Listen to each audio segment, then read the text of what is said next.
राजमा से सुने भैया।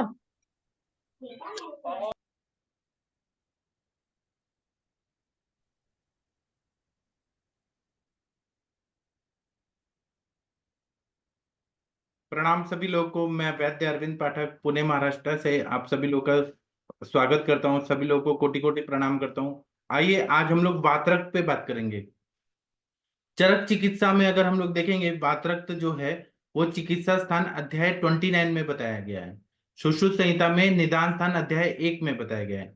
अष्टांग हृदय निदान स्थान अध्याय 16 में बताया गया है।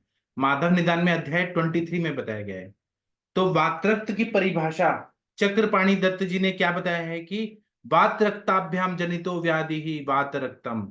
जो वायु रक्त के वजह से दूषित होने की वजह से जो व्याधि उत्पन्न होती है उसको हम वातरक्त बोलते हैं, या वात रक्त एव अवस्था अंतर प्राप्त वात रक्तम। जो वायु और रक्त है जो एक दूसरे से मिले हुए हैं और बाद में रक्त की दुष्टि कर रहे हैं, और रक्त वायु और इन दोनों का आवरण जन्य संप्राप्ति हो रही है, उसके वजह से वातरक्त नाम की व्याधि हो रही है। तो इसके पर्याय नाम बहुत बताए हैं। चरक संहिता में बताया है खुडम वात बला साख्यम वात वाड्य आड्य वातम च नाम भी। मतलब इसको खुड वात बोला है, वात बलासक बोला है, आड्य वात, ऐसे बहुत सारे नाम दिए गए हैं। और ये अमीर लोगों को होते थे ऐसा बताया गया है। और अष्टांग हृदय में क्या बताया है, आड्य रुगम खुडम वात बलासम वात शोणितम तदाहुर नाम भी। मतलब इसको खुडम वात बलासक आड्य वातम चरक ने बोला है। वाग्भट जी ने बोला है आड्य रोग खुडम वात बलासम वात शोणितम। आचार्य चरक जी के अनुसार अगर हम लोग देखेंगे तो ऐसा बोला है कि चरक जी ने बोला है अग्नि मारुत तुल्यस्य। जैसे कि यहाँ पे बहुत हवा बह रही है और आग जल रही है, तो इस तरह से यहाँ पे अग्नि और वायु का जो संसर्ग होता है वैसे ही यहाँ संसर्ग होके रक्त और वायु, इसका संसर्ग यहाँ पे हुआ रहता है। आचार्य चरक जी ने चिकित्सा स्थान में इसका निदान बताया है। लवणाम्ल कटुषार स्निग्धोष्णा जीर्ण भोजन ही क्लिन्न शुष्काम्बुजानुप मांस पिण्याक मूल कही प्लुत माश निष्पाव शाकादि पलेलुक्षुभि दद्यानाल सौविरक शुक्र तक्र सुरासवै विरुद्धादेशन शोक क्रोध शोक। एक मिनट म्यूट रखिए, म्यूट प्लीज म्यूट रखिए, रिदम बिगड़ जाता है। विरुद्धादेशना क्रोध दिवा स्वप्न प्रजागरैः प्रायशः सुकुमाराणाम मिष्टान्न सुख भोजिनाम अचक्रमणशीलानाम कुप्यते वात शोणितम। मतलब ये बोला है कि जो लोग लवण का सेवन ज्यादा कर रहे हैं, नमक ज्यादा खा रहे हैं, कटु रस ज्यादा खाते हैं, खट्टी चीजें jam jelly tomato sauce chilli sauce ज्यादा खाते हैं, क्षार का सेवन चाइनीज फूड आइटम बहुत खाते हैं, बेकिंग सोडा ज्यादा खाते हैं, स्निग्ध और उष्ण चीजें मतलब तेल में बनाई हुई चीजें, और जो उष्ण वीर्यात्मक या गरम गरम खाते हैं, अजीर्ण में भोजन करते हैं, जो क्लिन्न मतलब सड़ा हुआ चीज खा रहे हैं, सूखी चीजें खा रहे हैं, अनुप मांस खा रहे हैं, तिल का पिण्या खा रहे हैं, मूली का सेवन ज्यादा कर रहे हैं, कुल्थी ज्यादा खाते हैं, फिर उड़ीद ज्यादा खाते हैं, निष्पाव ज्यादा खाते हैं, ग्रीन लीफी वेजिटेबल ज्यादा खाते हैं, और जो ये जो रहता है दही ज्यादा खाते हैं, आरनाल का सेवन करते हैं, सौविरक शुक्त तक्र का खट्टा जो दही से बनाया हुआ तक्र है वो ज्यादा खा रहे हैं, और सूरा का सेवन कर रहे हैं, आसवरिष्ठ अति मात्रा में खा रहे हैं, अजीर्ण के बाद भी ले रहे हैं, विरुद्धासन कर रहे हैं, क्रोध कर रहे हैं, दिवा स्वाप कर रहे हैं, और रात्रि जागरण कर रहे हैं, या जो सुकुमार हैं, जो मीठी चीजें मिठाइयां बहुत ज्यादा खा रहे हैं, और जो घूमते फिरते नहीं है, उनको ये वायु और रक्त है ये दूषित हो जाता है। ये स्पष्ट रूप से बताया है। और वात शोणित के लिए ऐसा बताया है कि जो लोग रूखा सूखा खा के और ऊंट की सवारी करते थे पैर लटका के, उनको वात रक्त व्याधि जल्दी हो जाता था, क्योंकि रक्त वहां पे जाके संचित हो जाता था, तो उनको वातरक जल्दी होता था।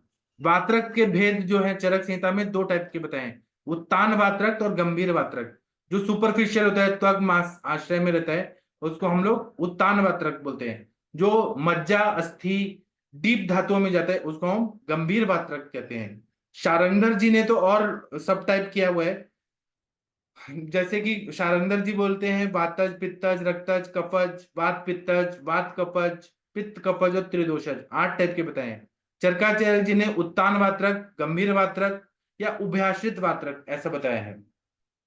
और चरकाचार्य जी ने एक निमित्त कारण भी बताया है कि हाँ, हेतु सेवन हो रहा है बहुत सालों से, लेकिन अगर अभिघात अशुद्ध्या च प्रदुष्टे शोणिते निर्णाम, मतलब चोट लग गया या रक्त की दुष्टि है, उसके साथ में कषाय कटु तिक्ताम अल्प रुक्ष आहार भोजन अभोजनात्, मतलब रुक्ष आहार का सेवन कर रहे हैं, कषाय कटु तिक्त आहार का सेवन कर रहे हैं, हयोष्ट यान याना भी क्रीड़ा प्लवन लंघने, मतलब घोड़े की सवारी कर रहे हैं, ऊंट की सवारी कर रहे हैं, या आज के जमाने में बाइक, खाना खाते ही लोग बाइक पे जाते हैं, तुरंत ही खाना खा रहे हैं, या फिर क्रीड़ा कर रहे हैं, खेल कूद कर रहे हैं, खाना खाते ही, खाना खाने के बाद तुरंत ही खेलना कूदना नहीं चाहिए, या पानी में तैर रहे हैं इससे, या फिर वैवाह कर रहे हैं, बेगों का धारण कर रहे हैं, तो वायु वृद्ध होता है, रक्त की भी दुष्टि हुई रहती है।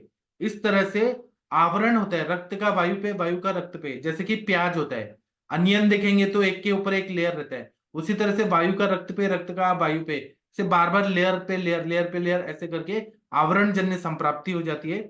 इसके वजह से यह वातरक्त व्याधि हो जाती है। इसको मॉडर्न में इसी से कोरिलेट करते हैं गाउटी अर्थराइटिस, यूरिक एसिड से देखते हैं, लेकिन हर गाउटी अर्थराइटिस वातरक्त नहीं होता है। वातरक्त तो एक बड़ा व्याधि है, गाउटी अर्थराइटिस उसी से सिमिलर है, उस पर हम लोग कभी बात करेंगे। चरक जी ने ये बताया है कि वात और रक्त प्रकोपक निदान का सेवन होता है, अन्न में विदग्धता आती है, रक्त की दुष्टि होती है, और रक्त जो है पैरों के मूल में संचित हो जाता है, सौ कारणों से प्रकुपित वायु होती है, पूरा रक्त की दुष्टि हो जाती है, और ये प्रकुपित रक्त और वायु का सर्व शरीर में प्रसार होता है, और इस तरह से गंभीर या उत्तान वातरक्त जो रहता है, मतलब दूषित वायु और रक्त स्थान संचय करता है, और वातरक्त ये व्याधि हो जाती है। अगर हम लोग उत्तान मात्रक देखें तो त्वचा रक्त मांस की दृष्टि है, इसमें रक्त व स्त्रोतस अस्थि व स्त्रोतस की दृष्टि है, इसमें संग भी रहता है, मतलब स्त्रोतोरोध भी रहता है, और विमार्गमन, इस तरह की स्त्रोतो दृष्टि रहती है। अगर हम लोग देखेंगे तो स्त्रोतो दृष्टि के चार चीज बताइए, अति प्रवृत्ति संगो व शरणम ग्रंथोपि वा विमार्गमनम चेति स्त्रोतसम दृष्टि लक्षणम, तो यहाँ पे संग रहता है, ऑब्स्ट्रक्शन रहता है, और विमार्गमन अपना स्थान छोड़ के दूसरे जगह जाना, तो रक्त जो है और वायु है वो अपना स्थान छोड़ के उंगलियों के पैर के उधर उंगलियों में जाके बैठ गए, और ये क्रॉनिक डिजीज रहता है। इसी तरह से चरकाचार्य जी ने बोला है कि हाथ और पैर की उंगलियां, सभी उंगलियां और सभी संधियां इसमें स्थान संचय करता है। इसमें ऐसा बताया है चरकाचार्य जी ने कि जब ये होने वाला है तो पूर्व रूप में कार्शत्व आता है, स्पर्शाज्ञत्व रहता है, बहुत ज्यादा पिंडकोद्गम रहता है, सुप्ति कंडू, ऐसे बहुत सारी चीजें रहती हैं, व्यवरणता, मंडलोत्पत्ति, गुरुत्वम, भेदनवत वेदना, ये सब होती है। और वातरक्त में क्या होता है, बर्निंग सेंसेशन होता है, दाह होता है, खुजली आती है, त्वचा में दर्द होता है बहुत ज्यादा, गुरुता होती है, व्यवरणता होती है, अंग का संकोच होता है, रुक होता है, मंडल, शोथ, तोद। अगर वायु ज्यादा रहेगा तो बहुत ज्यादा पेन रहेगा, पित्त ज्यादा रहेगा तो दाह होगा, रक्त अधिक होगा तो अति शोणिता, या कफ होगा तो अति गुरुता होगा। तो इस तरह से हमें पता चलता है कि किस तरह का ये वातरक्त है। अब चिकित्सा पे आते हैं, इसमें कॉम्प्लिकेशन बहुत सारे होते हैं कि खंजता, पंगुता, और ये नोड्यूल्स फॉर्मेशन होने लगते हैं, यूरिक एसिड के क्रिस्टल्स जमा होने लगते हैं, मांस का कोत होता है, फिर अर्बुद उत्पत्ति होती है, उंगली की वक्रता हो जाती है, डिसलोकेशन, और बहुत ज्यादा पेन होता है। तो इसमें ऐसा बताया गया है कि जब हम चिकित्सा करते हैं तो हम लोग को रक्त मोक्षण करना है, तो सबसे पहले अगर रक्त मोक्षण करना है तो श्रृंग का उपयोग करें, जलौका, सूची, अलाबू, प्रच्छांत, सिरावेद करें। जलौका से कब करेंगे, तो जब रुझाव, दाह, शोथ, तोद बहुत ज्यादा होगा तब करेंगे, या फिर जब कफ के लक्षण होंगे तो हम लोग श्रृंगी या तुम्बी लगाएंगे, श्रृंग या तुम्बी। सिरावेद कर्म करेंगे, जहां अन्य स्थानों पे होगा वहां पे करेंगे। लेकिन अगर हमने आमावस्था में अगर किया, या फिर ऐसे जगहों से किया जहां रक्त मोक्षण नहीं करने के लिए बताया गया है, तो उससे बहुत ज्यादा शोथ होगा, स्तंभ होगा, कंप होगा, ग्लानि, अंग संकोच, ये सब बढ़ जाएगा। और फिर अब चिकित्सा पे आते हैं, तो वातरक्त की चिकित्सा में क्या बताए, संशोधन करना बहुत जरूरी है, स्नेहन करना जरूरी है, स्नेह युक्त विरेचन करना जरूरी है, बस्ती कर्म, सेक, अभ्यंग, प्रदेह, अविदाही अन्न का सेवन, अविदाही स्नेह का प्रयोग। इसमें वातरक्त है तो घी, तेल, वसा, मज्जा पिलाना है, अग्नि को बढ़ा के, अभ्यंजन, बस्ती कर्म, उपनाह करना है। अगर रक्तज या पित्तज है वातरक्त, तो विरेचन, घृतपान, क्षीरपान, तिक्तक, क्षीर बस्ती, बस्ती कर्म, ये सब करना है। कफज टाइप है तो मृदु वमन करना है, बहुत ज्यादा स्नेहन स्वेदन नहीं करना है। विलंघन और कोष्ण लेप करना है। चरकाचार्य जी ने बहुत सारे योग बताए, जैसे कि श्रावण आदि घृत, बला घृत, पारुषा घृत, जीवनीय घृत, स्नेह का जीवकादि महास्नेह, स्थिरादि घृत, द्राक्षादि घृत, गुड़ुचि क्षीर पाक बताया है। इसी तरह से वात्रक में बला, रासना, शतावरी, दशमूल, सिद्ध क्षीर पाक बोला है। श्यामा, एरण्य, स्थिरा, क्षीर पाक बोला है। इसी तरह चरक जी ने दूध और गोमूत्र, धारोष्ण दूध और गोमूत्र, धारोष्ण दूध और त्रिवित, गोदुग्ध और एरंड तेल बोला है। फिर जो भुना हुआ हरितकी है उसका काढ़ा बना के बोला है। त्रिवित चूर्ण द्राक्षा रस बोला है। काश्मीरी कषाय, द्राक्षा कषाय, धात्री हरिद्रा मुस्ता कषाय बोला है। उसी तरह से बस्ती, शीर बस्ती, तिक्तक शीर बस्ती बताया है। चरक सीता में निरु बस्ती और अनुवासन बस्ती बताया है। दाह और शूल होने पर बस्ती, नस्य, अभ्यंजन और सेक बताया है। चरकाचार्य जी ने बहुत सारे तेल बताए हैं। ये जो मैं पढ़ा रहा हूँ इसका पीडीएफ आप लोगों को मेरा सेशन खत्म होते ही दे दूंगा। तो इसमें मधुयष्टि आदि तेल, सुकुमारक तेल, अमृताद्य तेल, महापद्म तेल, खुड्डाक पद्मक तेल, शतपाक मधुक तेल, शतपाक मधुपर्णी तेल, सहस्त्रपाक शतबला या बला तेल, गुड़ुची स्वरस या गोदुग्ध सिद्ध तेल, द्राक्षा कषाय सिद्ध तेल, शाड़ तेल, गोमूत्र, मधु कषाय सिद्ध तेल, काश्मीरी कषाय सिद्ध तेल, सर्जरस तेल, पिंड तेल, ऐसा बताया। और बाहर लगाने के लिए अगर बहुत ज्यादा पेन हो रहा है, वात रक्त बहुत ज्यादा बढ़ा है, तो दशमूल का शीर या मधुर द्रव्यों से सिद्ध महास्नेह, परिषेक के लिए गाय का दूध और तिल तेल का परिषेक, जीवनेगण का काढ़ा और तिल तेल, लघु पंचमूल का काढ़ा और तिल तेल, या अंगूर का रस, द्राक्षा रस, इक्षु रस या दधि मस्तु, इस तरह का हमें प्रलेप परिषेक करना है।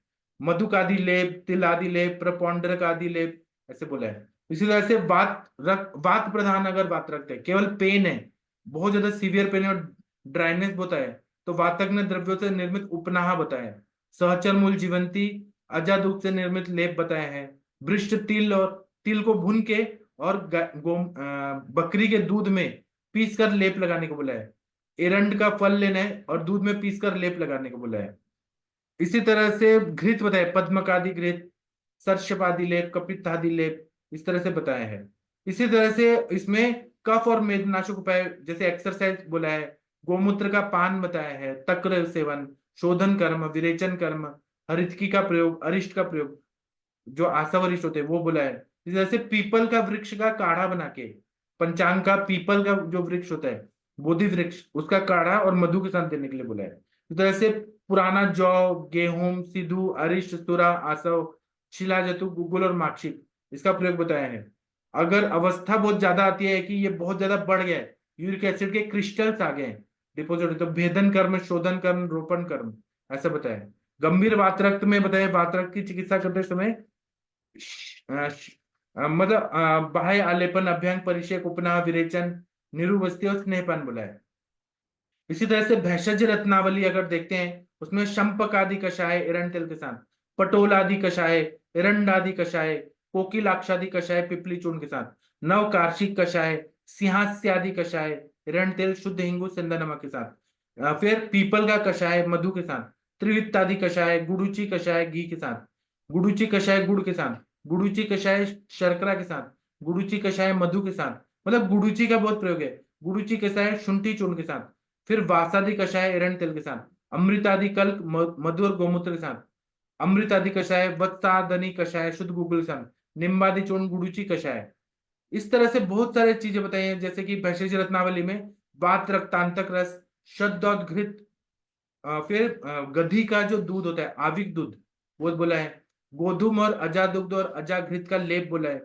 फिर विश्वेश्वर रस, पित्तांतक लौह, गुड़ुच्यादि लौह, ताल भस्म, महातालेश्वर रस, रसाब्र गुगुल, गुड़ुची काढ़े के साथ, अमृतादि गुगुल, गुड़ुची कषाय के साथ, अमृता गुगुल, गुड़ुची कषाय के साथ, कैशोर गुगुल, पुनर्नवा गुगुल, योग सारामृत लौह, गुड़ुची घृत, शतावरी घृत, अमृतादि घृत, गुड़ुची तेल, फिर महारुद्र गुड़ुची तेल, पिंड तेल, महापिंड तेल, विश्व तेंदुक तेल, शताव्याधि तेल, कुष्ठ तेल, मधुक तेल, दश पाक बला तेल, फुटाक पद्मक तेल, नाग बला तेल, ऐसे बहुत सारी चीजें बताई हैं। आप लोगों को मैं अभी जो नोट्स दे रहा हूँ इसका प्रयोग करिए, अलग अलग चीजों से आप लोग देखिए। आपके पास गाउटी अर्थराइटिस, यूरिक एसिड बढ़े हुए पेशेंट आते हैं उसमें बहुत अच्छा फायदा होगा।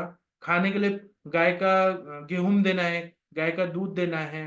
और इसमें बहुत सारे यूष कल्पना बोला है, जैसे चने का दाल का सूप, मुद्ग यूष, मसूर यूष, दूध में गाय का दूध, भैंस का दूध, बकरी का दूध बोला है। और इसमें सूर्य निष्णक जो साग होता है वो देना है, काकमाची, शतावरी, वास्तुकुपोदिका, सर्वचल नमक, ये सब बोला है। इसी तरह से और भी ग्रंथों में बहुत सारा चीज बोला है। अपथ्य में दीवा स्वप नहीं करना है, बात्रक में क्रोध नहीं करना है, अति व्यायाम नहीं, मैथुन नहीं करना है, अति मैथुन नहीं करना है, कटु और उष्ण पदार्थ, गुरु अभिसंधि पदार्थ, लवण और अम्ल रसात्मक द्रव्य ज्यादा नहीं खाना है। इस तरह से जब सेवन करते हैं तो सारी चीजें ठीक हो जाती है। इसमें टाइम लगता है, मिनिमम 4 महीना, मैक्सिमम 1.5 साल, कभी कभी 3.5 साल लगता है। इस तरह से ये ठीक हो जाता है। अब आप लोग कुछ बोलना चाहते हैं तो मैं अनम्यूट करने का ऑप्शन देता हूँ। आपके पास पेशेंट आए हैं कुछ तरह के, तो आप लोग यहाँ पे बोलिए, मैं 1 मिनट अनम्यूट करने का ऑप्शन देता हूँ। जी, तनिका मैम आप कुछ बोलना चाहती हैं? गुड इवनिंग सर, प्रणाम सर। हाँ जी, बोलिए मैम। जी सर, ये यूरिक एसिड का तो सर इतना तो मैंने कभी किया नहीं है। मतलब मेरे पास जो पेशेंट आते हैं ना, मैं उनको सिर्फ 10 मूला रिस्ट और सर ये एक की टी तो नहीं देती हूँ, अमृता गूगल और किशोर गूगल ये चलाती हूँ sir. With in a month उनका रिजल्ट आ जाता है। थोड़ा सा उनको माइल्ड मृदु विरेचन देती हूँ, बट वो अपने आप ही रिजल्ट आ जाता है। इतना तो कुछ मैंने कभी दिया ही नहीं है सर। अच्छा, तो आपके पास उतना बढ़े हुए आए भी नहीं होंगे गाउटी अर्थराइटिस के? मेरे पास हाँ इतने सर नोड्यूल्स वाले तो नहीं आए हैं, जैसे ये नोट्स बनी हुई है वो तो नहीं आए हैं। लेकिन जिनका 7 था, 8 था, 8 तक तो मैक्सिमम मेरे पास आते हैं। तो मैं यही देती हूँ सर, ये अमृता गुगुल, किशोर गुगुल और दशमूला रिष्ट वगैरह, थोड़ा सा मृदु विरेचन दे दिया, और उनको डाइट चार्ट पूरा बना के दे देती हूँ। और बस वही चीज देती हूँ, और उसके साथ ही सर ठीक हो जाते हैं पेशेंट। जी सर। बहुत बढ़िया जी। ठीक है, और इस टॉपिक पे या किसी और टॉपिक पे कोई कुछ बताना चाहते हैं, बता सकते हैं। मैंने अपने तरफ से कोशिश किया बताऊं अच्छे से। अभी मैं आप लोगों को ये दूंगा, नोट्स दूंगा। किसी को कुछ हाँ जी बोलना सर, है? प्रणाम सर। हाँ शशि मैम। सर हाँ जी सर, मैंने जो यूरिक एसिड में मैक्सिमम यूज किया है, सबसे ज्यादा गिलोय मैंने यूज किया है। और गिलोय के वाकई सबसे बढ़िया रिजल्ट है। दीपन पाचन और लोमन तो सर उसके साथ कराना ही है। और मेनली जो यूरिक एसिड के जितने पेशेंट्स देखे हैं उन सबके साथ वही रहा है कि या तो सुकुमार रहते हैं, रात्रि जागरण वगैरह की हिस्ट्री रहती है, और स्ट्रेस वाली सर हिस्ट्री रहती है। तो ऐसे लोग को सबसे ज्यादा यूरिक एसिड की प्रॉब्लम होती है, भले उनकी डाइट बहुत हैवी नहीं हो। हालांकि कुछ लोग ऐसे भी रहते हैं जो बहुत गुरु पदार्थों का सेवन करते हैं, तो उनके साथ भी होता है। और कुछ लोग नहीं भी करते हैं, लेकिन जहां पर भी स्ट्रेस की हिस्ट्री बहुत ज्यादा होगी और रात्रि जागरण होगा, तो ऑब्वियसली बात है दिवासन होगा, तो उन लोग में रहता है। तो गिलोय स्वरस जो फ्रेश है उसका सर वाकई बहुत बढ़िया रिजल्ट आता है। और तुरंत दालें ओले सारी चीजें मैं जैसे बंद करवा देती थी, तो उससे भी रिजल्ट बहुत जल्दी आता है। और नींबू पानी एक टाइम पीने के लिए मैं जरूर देती हूँ सब सारी चीजों में, तो उससे भी बहुत बढ़िया रिजल्ट आता है। सिट्रस फ्रूट्स वगैरह खा सकते हैं, लेकिन एक्सेस नहीं खाना है, क्योंकि एक्सेस खाएंगे तो बॉडी का कैल्शियम निकल जाएगा, तो भी एक अलग तरह का ट्रबल देगा। जी सर, आपने thank you sir. Shashi ma'am बता तो दिया कि स्ट्रेस लेने से होता है, लेकिन हाँ आज जी, के हाँ जी। दिन में स्ट्रेस कम कैसे करें वो बताइए। बहुत सारे लोग को स्ट्रेस तो रहेगा ही ना, कितना भी बोलेंगे वो सर लोग। ऐसा है कि स्ट्रेस का देखिए, एक स्ट्रेस का एक नॉर्मल लेवल होता है। कुछ लोग का क्या आदत होता है कि हद से ज्यादा स्ट्रेस सवार होता है उनके सर पर, तो वहां पर फिर मनोवैज्ञानिक चिकित्सा करनी पड़ेगी। और आपने इतनी बार पढ़ाया है कि ज्यादा चिंतन करने से, एक्चुअल में हम लोग चिंतन नहीं करते हैं। जब चिंतन करें तो चिंतन करने से नहीं होता, चिंता करते हैं ज्यादा। तो चिंता जब भी करते हैं तो रस धातु की दृष्टि रहती है, तो उस हिसाब से रसपाचक वगैरह जैसे सारी चीजें आपने बताई वो दे सकते हैं। और नस से भी बहुत बढ़िया काम करेगा। जैसे मैं पहले का बता रही हूँ, जब एडीएफ से नहीं अटैच हुई थी तब मैं सर नस से वगैरह नहीं करती थी। तो उस हिसाब से मैंने बताया जो मेरे पुराने पिछले अपने रहे हैं अनुभव यूरिक एसिड वगैरह को लेकर के। क्योंकि सही सोचे तो यूरिक एसिड वगैरह वाली बात नहीं, मेन होता है सारे ये जितने मरीज होते हैं अग्निमांद का होता है। और अग्निमांद का वही होता है कि खान पान का लोगों को नहीं पता है, सब बस खाते रहते हैं, मन करता है तो खा लेते हैं। और पीछे से अगर देखेंगे तो वातरक के पेशेंट को काफी लंबे टाइम से एसिडिटी वगैरह, गैस वगैरह, कॉन्स्टिपेशन वगैरह की तकलीफ रहती है। बट कॉन्स्टिपेशन लोग तब मानते हैं जब उनको बिल्कुल ही नहीं फ्रेश होता है। मतलब एक जो अनुभव होना चाहिए कि सेटिस्फैक्टरी वाला, वो नहीं फील होता उनसे, उनको कोई मतलब ही नहीं होता है। पेशेंट तब मानता है जब उसको 2-2 3-3 दिन बिल्कुल मोशन नहीं होता है, फिर उसके बाद उसको गैस सर पर चढ़ती है, दर्द होना शुरू होता है। तब वो जा करके आप जब पूछेंगे तो कहेगा हाँ महीने 2 महीने में 1 बार हो जाता है, 2 बार हो जाता है। और जबकि इसके पीछे बहुत बैक हिस्ट्री रहती है जितने भी यूरिक एसिड वगैरह के पेशेंट रहते हैं, क्योंकि यूरिक एसिड का मतलब ही यह है कि वात रक्त अगर हम करते हैं तो वात भी दूषित है और रक्त दूषित है, तो ऑब्वियस सी बात है कि पित्त की तकलीफ हुई थी। तो एसिडिटी वगैरह की तकलीफ भी मरीजों को रहती है और कब्ज की भी रहती है ऐसे लोग को। और जो चिंतन का बढ़िया है, क्योंकि अगर ज्यादा चिंता करेंगे तो वहां पर भी वात पित्त की दुष्टि होनी ही होनी है, रस धातु रहेगा ही। तो पहले तो मैं सर रसपाचक वगैरह नहीं देती थी, हालांकि ऐसे केसेस में रसपाचक वगैरह भी बहुत बढ़िया काम करेंगे, चाहे पटोला दिक्कत है जो भी है, तो उस तरीके से कर सकते हैं। और सर सीवियर पेशेंट मैंने एक बहुत पहले देखा था 99 में, हम जहाँ रहते तो वहां पर एक लोग थी, तो वो तो टोटल सर बेड रिडन थी, मतलब उनके हाथ की उंगलियां उंगलियां सारे पैर के सब सारी चीजें टेढ़ी ओढ़ी हो चुकी थी। उसमें सारे जैसे आप अपने डायग्राम में जो दिखाया था फिर दिख रहा था, उससे भी ज्यादा खतरनाक कंडीशन मैंने देखी थी। तब बच्चे थे तो हम समझ नहीं पाते थे, तब हुआ था कि इनक्योरेबल है, बेड पर पड़ी हुई है। फिर बाद में जब पढ़ते पढ़ते और खास करके जब ट्रीटमेंट करने लगे तब एक ही समझ में आया कि ये बात रक्त है। अदरवाइज पुराने लोग इसको गठिया मानते हैं कि असाध्य गठिया हुआ है लोगों को। जी सर, थैंक यू सर। बहुत अच्छा बताया आपने। और कोई कुछ बोलना चाहते हैं? पल्लवी मैम कुछ बोलना चाहती हैं? आप तो बोल सकती हैं, इस टॉपिक से रिलेटेड बोलिए या दूसरे टॉपिक से रिलेटेड बोलिए। पल्लवी मैम, तनिका मैम, कुछ बोलिए आप लोग। बोलिए बोलिए, तकदीर जी बोलिए, सूरज जी नमस्ते बोलिए। सर। हेलो हाँ बोलिए। सर, वो मैंने ये पूछना था, ये इसके इसके बारे में नहीं सर, मेरे पास एक केस आया था डी एडिक्शन के लिए। जी तो केस काफी कॉम्प्लिकेटेड था कि वो 10 साल से सर हीरोइन स्मैक वाला ले रहा है पेशेंट, जी और इंजेक्शन भी लगा रहा है अब हीरोइन के, जी और साथ में सिंथेटिक ड्रग्स भी लेता है जैसे प्रेगाब्लिन, ट्रोमाडोल, और उसको नींद वाली गोली खाने के बगैर नींद भी नहीं आती। जी और अभी उसकी सेक्स पावर भी बिल्कुल खत्म हो गई है, अगर वो इंजेक्शन लगाता है हीरोइन का फिर ही वो सेक्स कर पाता है, वरना वो भी नहीं कर पाता। जी और उसको अब मैंने जब उसका पूरा डायग्नोस किया था तो उसको ग्रहणी दृष्टि भी है काफी ज्यादा, जी और उसको पल्स से पता लग रहा था कि उसको घबराहट भी होती है काफी। जी तो अभी तो मैंने उसको धातुपाचक लगाए थे, साथ में ब्रेन की मेडिसिन लगाई थी, वृक्ष ड्रग लगाई थी, शाश्वत रिष्ट गोल्ड लगाया और साथ में अश्वगंधा रिष्ट लगाया। जी लेकिन पेशेंट का सर ये था कि मनोबल काफी अच्छा था, वो कह रहा था कि मैंने छोड़ना है, जी जब आपकी मेडिसिन प्रॉपर शुरू होगी तो मैं बिल्कुल छोड़ दूंगा। तो जी उसमें सर हम और क्या दे सकते हैं? वो कह रहा है कि पैसों से वाइज कोई इशू नहीं है, मेडिसिन चाहे जितनी मर्जी कॉस्टली हो, गोल्ड प्रेपरेशन हो, कोई इशू नहीं है। तो गोल्ड में सर हम क्या चला सकते हैं उसको साथ में? हम दे सकते हैं, लेकिन पहले दीपन पाचन अनुलोमन करें। और सर वो शुरू जो कर दिया हीरोइन है, मैंने। वो जो खा रहे हैं नारकोटिक ड्रग, वो क्या है? वो मुझे उसका डिटेल भेज सकते हैं सर क्या? प्रेगाब्लिन तो सर होती है ओपियम का डेरिवेटिव है, ये ब्रेन के नर्व्स को स्टिमुलेट करती है। जी तो इसमें क्या होता है कि ब्रेन की नर्व्स को ओवर स्टिमुलेट कर देती है, और अगर ये आदमी बंद कर दे तो उसको टेंशन होने लग जाती है बहुत ज्यादा, जी कि अगर उसको 5 रुपए भी गुम हो गए ना, उसको ऐसे लगेगा कि मेरा 10-20 हजार रुपया गिर गया कहीं पर। इसका ये जी साइड इफेक्ट है। जी और ट्रोमाडोल भी सर ओपियम का ही डेरिवेटिव है। सर, आप इसका डिटेल्स मुझे भेजिए, फिर मैं कल बताऊंगा आपको और क्या कर सकते। ट्रेमाडोल तो पेन किलर है। जी जी मैम। हाँ, अफीम है ना वो, पेन किलर है, लेकिन उसका एडिक्शन हो गया है ना बहुत ज्यादा।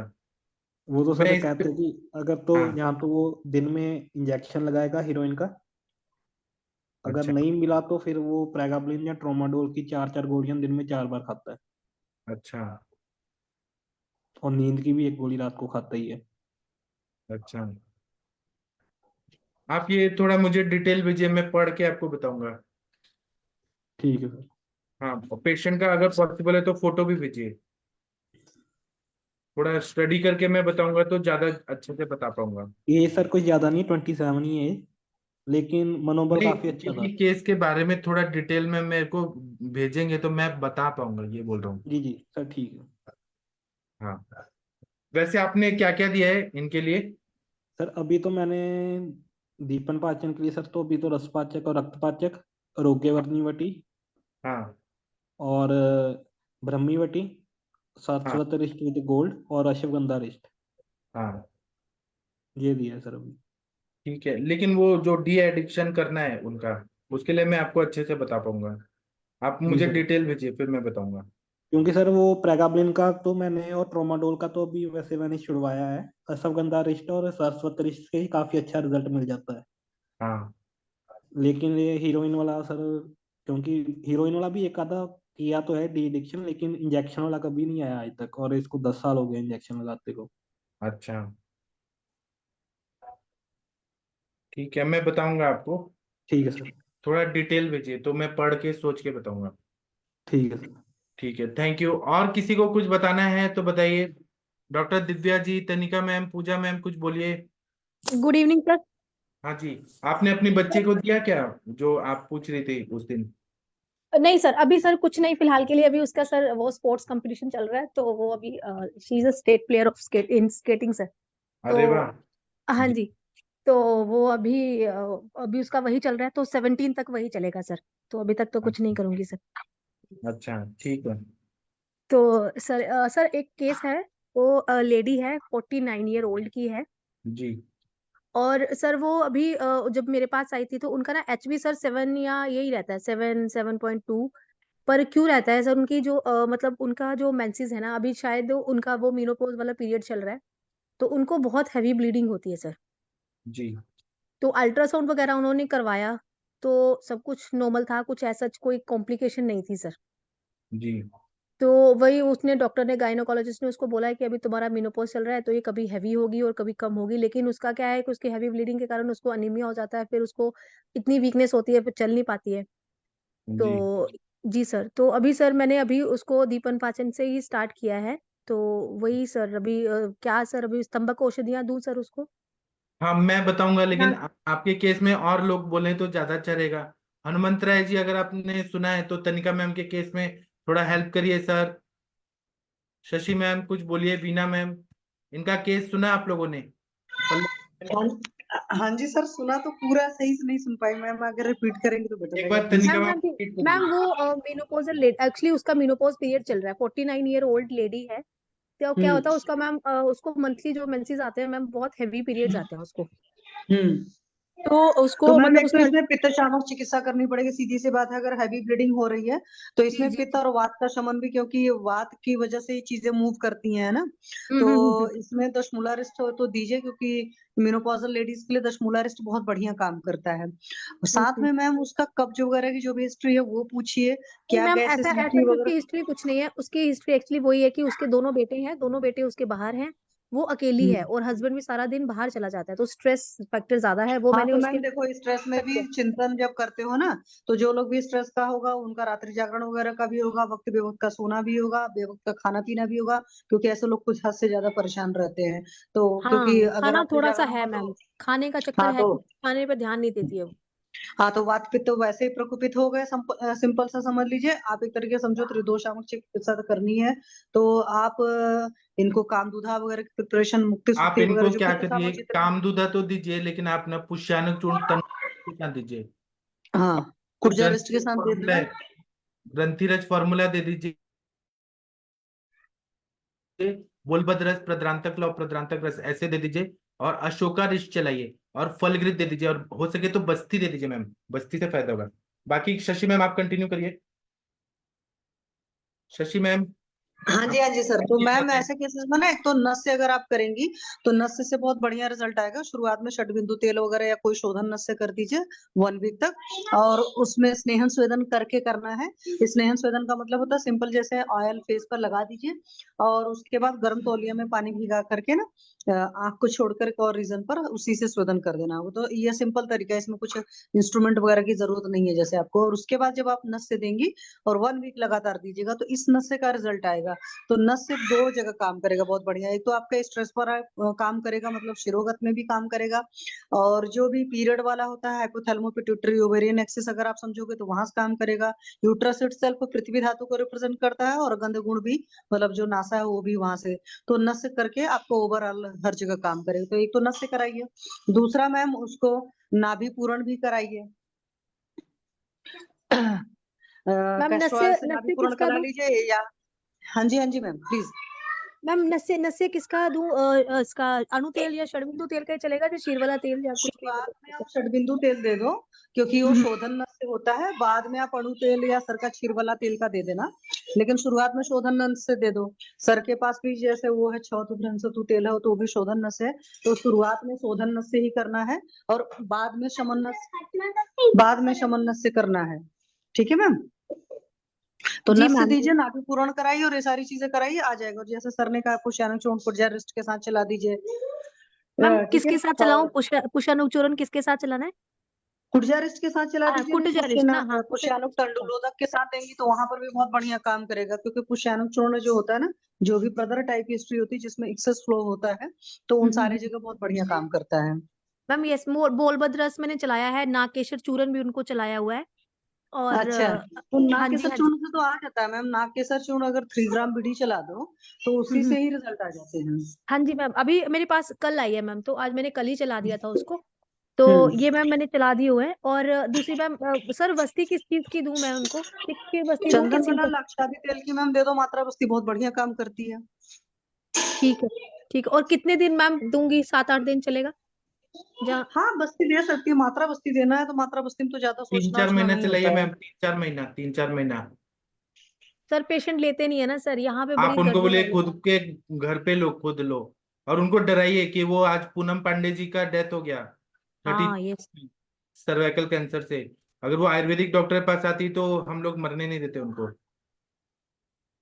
हाँ सर, 32 ईयर ओल्ड थी वो सर। हाँ, तो वो कैंसर का इलाज है ही नहीं एलोपैथी में।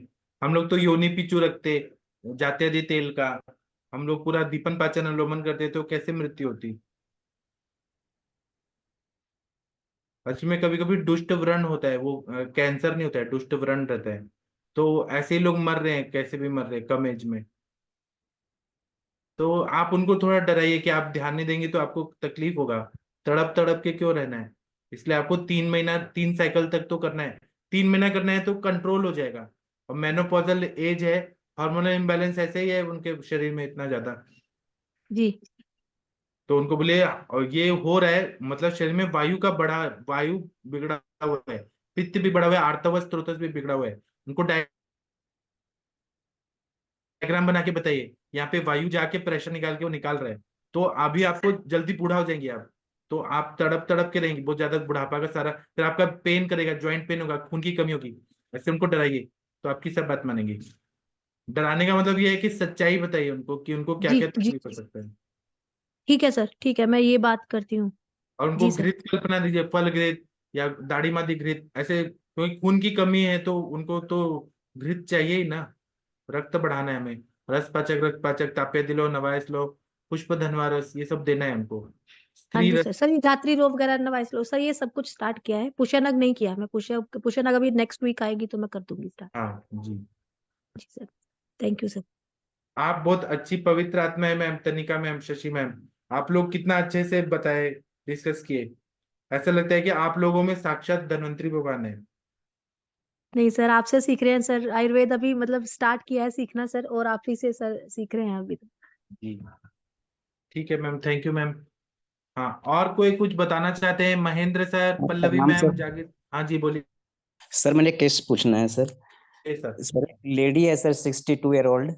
और सर उसको सर आंखों से ना पानी निकलता है बार बार बार, कंटिन्यू चल रहा है सर 15-20 दिन से सर। जी और सर उसकी हिस्ट्री में सर वो उसको डिप्रेशन का पेशेंट है वो, तो स्टेरॉइड वगैरह पता नहीं उसका एलोपैथिक मेडिसिन में चल रहा है कुछ ट्रीटमेंट जी पिछले 3 साल से। और सर उसको ग्रहणी ग्रहणी में मतलब उसको जैसे एसिडिटी भी है और कॉन्स्टिपेशन भी रहती है। ग्रहणी दृष्टि तो है ही उसके, पित्त ग्रहणी में मैंने डिलीवरी बनाया था उसका। जी और सर उसको सर नींद भी मतलब जब भी है कि नींद कम आती है, नींद की दवाई खाती है कि मुझे मेडिसिन खानी पड़ती है नींद की, वेलप्राजोल वगैरह जो टाइप की उन्होंने दे रखी होगी वहां पर वो। जी तो ये उसकी हिस्ट्री में है सर। तो सर अब इसका मेन कंप्लेन ये था कि मुझे ना 20 दिन से ऑलमोस्ट आंखों से पानी निकल रहा है बार बार ऐसे ही। और उन्होंने किसी डॉक्टर को भी दिखाया था वहां पर, नेत्र रोग विशेषज्ञ को, तो उन्होंने कोई दवाई दी, उनको पर उससे ठीक नहीं हुआ वो सब। तो हम तो इसमें ये क्या जो कर। लैक्रिमल ग्लैंड है ना, वहां पे जी सर। ब्लॉकेज होगा, उनको उनको बोलिए त्रिफला काढ़े से नेत्र धावन करें। और वहां पे डार्कोसिस्टाइटिस, लैक्रिमल ग्लैंड का जो इन्फ्लेमेशन होता है वो हो सकता है, इसलिए ब्लॉकेज हो रहा है। तो आपको सूक्ष्म त्रिफला एकेटी देना है ना, अमृता गुगुल, कैशोगुल, त्रिफला गुगुल, सूक्ष्म त्रिफला या त्रिफला चूर्ण देना है, और त्रिफला क्वाथ से धावन करना है। ये एक चिकित्सा हो गया, आंसू आना बंद हो जाए, ठीक हो जाएगा। नस से दे दीजिए। और उनको आप, और ये आंसू आ रहे हैं तो क्या कारण है? ठंडा पानी पीती हैं क्या? प्रतिशय ज्यादा है क्या उनको? सर्दी सर जुकाम है वैसे क्या? नहीं है, पर सर वो हाँ कोल्ड वाटर जो ज्यादा पीती है सर, ठंड में भी इतनी ठंड है यहाँ पर अभी भी वो चिल्ड वाटर यूज करती हैं, ये तो है सर उसकी हिस्ट्री तो में। उनको बोले गर्म पानी पिए ना, उनको तकलीफ हो रही जी है। सर। हाँ, आंसू जी ज्यादा बन सर। रहे हैं, अति प्रवृत्ति हो रही है, और संग भी है, जो वो बाहर से निकल रहे हैं। तो उनको बोलिए कि आप पानी कम पीजिए और हिसाब से पीजिए, और ठंडा पानी मत पीजिए। और आप ग्रहणी दृष्टि ठीक कर दीजिए सर। दीपन जी सर। पाचन, परपटिकल्प, आसवरिष, क्षार लवण कल्पना, ये सब दे दीजिए। अर्क लवण, नारिकेल लवण, ये सब दे जी सर। दीजिए। परपटिकल्प, आरोग्य वर्धनी वटी, ठीक हो जाएंगे।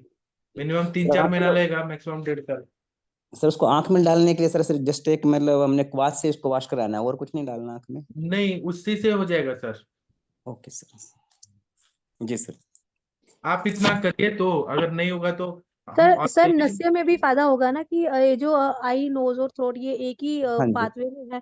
तो अगर नस्य कराएंगे तो उसमें भी थोड़ा फर्क पड़ता है सर। ठीक है डॉक्टर साहब। डॉक्टर मैंने शुरू किया उसके नस वैसे अभी, आज से हाँ जी, पेशेंट आ गया तो जैसे मैंने वो आज शुरू किया उसको शोधन तो नस्य, देखते हैं। ये जो शोधन हाँ नस्य जी। है ना वो ज्यादा इफेक्ट जी करेगा सर, सर बहुत इसमें। जी जी। सर जागीर सिंह जी, हमें एक बार आपको तो देखने का मन कर रहा है। अब आप कब दिखाएंगे अपना अपना एक दिन तो देखना है आपको, और बीना मैम को एक दिन देखना है। बीना मैम के बाल देखने हैं, और आपने अभी तक नहीं दिखाया, 1 साल हो गया। सर मैं भी किचन में हूँ सर। अच्छा, किचन में खाना बना रहे हैं, बहुत बढ़िया। ठीक है, ठीक है, एक दिन दिखा दीजिएगा, फिर यस मुंह सर। दिखाई भी मिलेगा आपको, gift. Thank you sir. Thank you. ठीक है। सर थैंक यू आप सर। भूलते नहीं क्या कुछ भी? क्या नहीं? भूलते नहीं क्या कुछ भी? सब दिमाग में फिट रहता डॉक्टर है। साहब ने सब फिट कर रखा है। बीना मैम का बाल देखना है, मैम बोलते हैं मेरे बाल बहुत घने घने हैं, नस से लेने से। तो वो देखना है कि बीना मैम के बाल कैसे हैं। मैं पुणे में आऊंगी ना आपके घर। हाँ, जरूर आइए मैम। ठीक है मैम, थैंक यू मैम। और पल्लवी मैम, ठाणे की डॉक्टर, मुंबई की डॉक्टर, कुछ बोलिए please. Puja ma'am, Puja ma'am कैसी हैं आप? पूजा मैम, आपका स्वास्थ्य कैसा है? ओपीडी जाती हैं क्या? मैम सुन रही हैं हेलो। क्या? कैसी है हाँ मैम? सर। सर मैं अच्छी हूँ, बिल्कुल ठीक हूँ। और अब सर इस बार खाना पीना आप सब ठीक हो गया? हाँ सर। जी। आप और कुछ सर आप इस रसायन। बार भी गुजरात आके चले गए। चल नहीं गया, मैं गुजरात में ही हूँ। मैं अभी अमरेली में हूँ। मैं हूँ अभी। ऐसा है तो सर कल आ जाओ क्या? आइएगा हमारे घर पे सर। कल हाँ मैं सर। राजकोट आ जाऊँ क्या? हाँ सर आ जाए आप। तो मुझे कल और परसों रहना है, मैं आपको कॉल करता हूँ बाद में। कल, अभी नहीं ठीक है करूंगा, आप। रात हाँ। सुबह करूंगा कॉल। हाँ ठीक है, आप मुझे बोलिएगा, आप जहाँ पे बोलेंगे मैं आपको रिसीव करने आ जाऊंगी सर। ठीक है मैम। ठीक है, आपका तबीयत ठीक ठीक है है। ना पूजा मैम? हाँ सर अच्छा है मुझे। ठीक है, थैंक यू मैम। आपका ध्यान रखिए, आप हमारे लिए बहुत हाँ। इंपॉर्टेंट है। आपने स्वर्ण हाँ सर। प्राप्त श्योर। करके लोगों को ठीक किया है। आप हमारे आयुष हाँ दर्पण सर। सबसे इम्पोर्टेंट है मैम। जी सर श्योर। हाँ, और डॉक्टर दिव्या मैम, आपने हैंड रेज किया था, कुछ बोलना चाहती हैं आप? Doctor Divya ma'am. जी नमस्ते सर। हाँ जी मैम, बताइए आप जी कहाँ से सर है मैम? एक जी मैं सर दाहोद से हूँ, गुजरात। अच्छा, हाँ बोलिए मैम। सर एक दूसरा वात्रक के रिलेटेड तो नहीं, एक दूसरा केस था वो डिस्कस करना था। जी जी सर, एक पेशेंट है, फीमेल, 25 इयर्स है। पहले तो कंप्लेन लेके आए थे, उनको नी पेन का था। फिर जी एग्जामिनेशन किया, फिर एक्सरे करवाया तो उसमें उनको ग्रेड 1 क्रोंडोमेलिसिस चेंजेस आए दोनों नी में, राइट और लेफ्ट नी में। फिर थोड़ी हिस्ट्री ली तो उनकी हिस्ट्री थी कि उनका एक्सरसाइज का विगरस था, बहुत ज्यादा रनिंग एंड ये सब उनका ज्यादा था। फिर उस टाइम पे तो ट्रीटमेंट की, लाइक उनको कोई स्वेलिंग नहीं थी, बस पेन ही था, वो भी चलते वक्त ही उनको रहता था ज्यादातर। फिर उनके एक्सरसाइज और ये सब तो कम करवा दिया था, और उस टाइम पे उपनाह करवाया था, एंड लाक्षादी गूगल यूज किया था। एंड उनका थोड़ा वेट भी उनका 68-70 kg के आसपास था। कुटुम चुकियाती का लेप करवाया था, और दीपन पाचन किया था। अभी पेशेंट को 30% इम्प्रूवमेंट है, 20 डेज पहले आए थे। अब सर क्या करना चाहिए इसमें आगे? आपने खुद ही बताया कि अति व्यायाम का हिस्ट्री है, मतलब उनकी जो नी जॉइंट में जो सैनोवल फ्लूइड है वो कम हो गया है। तो आप उसमें हम्म। ये कर सकते हैं, जानु बस्ती और नॉर्मल बस्ती दीजिए ना, शुद्ध बला तेल, हम्म। शीत बला तेल, तिक्तक क्षीर बस्ती दे दीजिए। और उसमें आप गुगुल कर दीजिए, महायुरा गुगुल, त्रयोदशांग गुगुल, लाक्षा गुगुल, आभा गुगुल, कुछ कैल्शियम वाले। लाक्षा गूगल चल रहा है अभी उनको। हाँ, ये दे दी। और स्नेह और बहुत जरूरी है। अगर अश्वगंधा घृत, विदार्यादि घृत, गुगुल तिक्ता घृत, महातिक्ता घृत कंटिन्यू देना है दीपन पाचन के साथ। और आसव रिष्ट में अश्वगंधा रिष्ट, बला रिष्ट, दशमूला रिष्ट, ऐसे करिए, हो जाएगा ठीक। मिनिमम ओके 4 महीने ओके। कंटिन्यू करना पड़ेगा। शीर बला तेल एक आवर्ती वाला अगर होगा तो उसका बस्ती दीजिए मैम, ठीक हो जाएगा। ओके ओके सर, ठीक है। रस औषधि की जरूरत नहीं है ना सर? दे मुझे वही सकते लग हैं, रहा है कि महावात विध्वंसक रस है, वात गजांकुश रस है, फिर समीर पन्नग, समीर गज केसरी रस है, बहुत सारे दब्बे हैं। ठीक है sir. Okay, thank you sir. इनके केस में आप लोग हेल्प करिए। तनिका मैम कुछ बताइए, नी जॉइंट में पेन हो रहा है। सर जो आपने बताया मैंने भी अपने पेशेंट को सर यही दे रखा है, पर मैंने रस औषधि नहीं स्टार्ट की है।